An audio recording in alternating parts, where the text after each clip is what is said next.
Mga idol, may adlaw no, trabaho na sadta. Mao na itong trabaho ron mga idol no, kani tanawan ninyo. Kani mga idol, nakita ninyo mo ni oil separator or PCB. Kani mga idol, mo ni siya ginatawag oil separator no, kay ang atong breather sa sakyanan kanang makina ba, ang breather sa makina pag magandar diri agi. In kaso na excess na asite diri agi sa laon siya pabalik ang asite sa kuan sa oil pan sa makina niya, ang hangin labay paingon sa turbo labay pa intercooler hantod paingon sa intake manifold. Mo ni purpose ani niya ato ang brehan.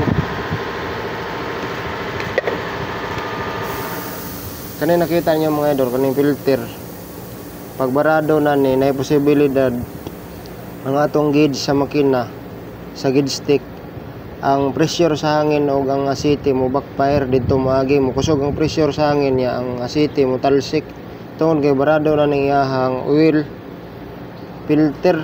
Muna oil filter sa oil separator og barado na, kailangan nato palitan or limpyuhan kung madala pag limpyo niya.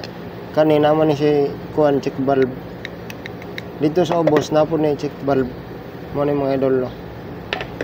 Nya ang purpose ani oil separator gikan sa breather sa makina agi diri siyang nagasala mga idol no sa asite niya, labay pabalik sa oil pan niya ang hangin, ang breather gikag breather ang hangin niya labay paingon sa turbo suyupon paingon sa intercooler labay paingon sa intake manifold. Mo lang mga idol no, daghang salamat sa pagtanaw.